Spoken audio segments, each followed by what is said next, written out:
This next group that I'm going to talk about are your binary compounds, also called covalent compounds. Remember I told you there's three groups. There's ionic, there's your covalent, also called molecular, and there's your acids.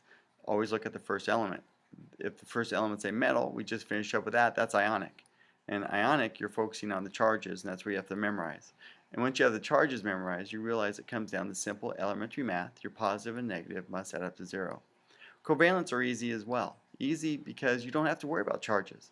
And a covalent stands out because the first element is a nonmetal. It is something to the right of the staircase.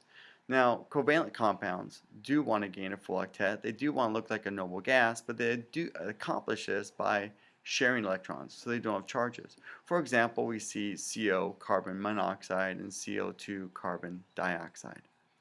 This is the first time you get to use your prefixes. So remember, mono is 1, di is 2, di is 3, tetra is 4, penta is 5, hexa is 6, hepta is 7, octa 8, nona 9, and deca 10. This is the first time you get to use these prefixes. Now there's only a couple rules you have to remember as you go through this. First of all, the first little rule you must remember, the only prefix out of all 10 of these prefixes that cannot go in front of the first element is that of mono. So when you see carbon, CO, I don't say monocarbon monoxide, it's carbon monoxide.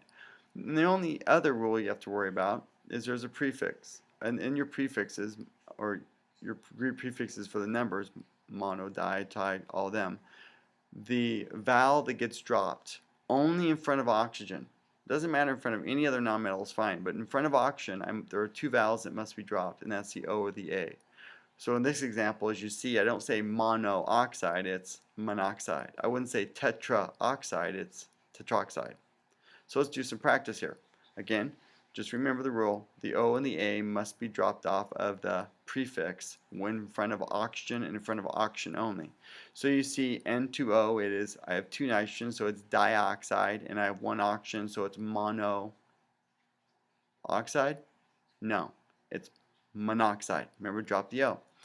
Next, I have N2O3. It's dinitrogen trioxide. N2O4, dinitrogen tetraoxide? No. Tetroxide, drop the A. NO, nitrogen monoxide. Remember, I don't put the mono in front of my first element, so it's not mononitrogen. The one nitrogen is understood. NO2, nitrogen dioxide. The di has no issue with oxygen. And the last one is nitrogen pentoxide.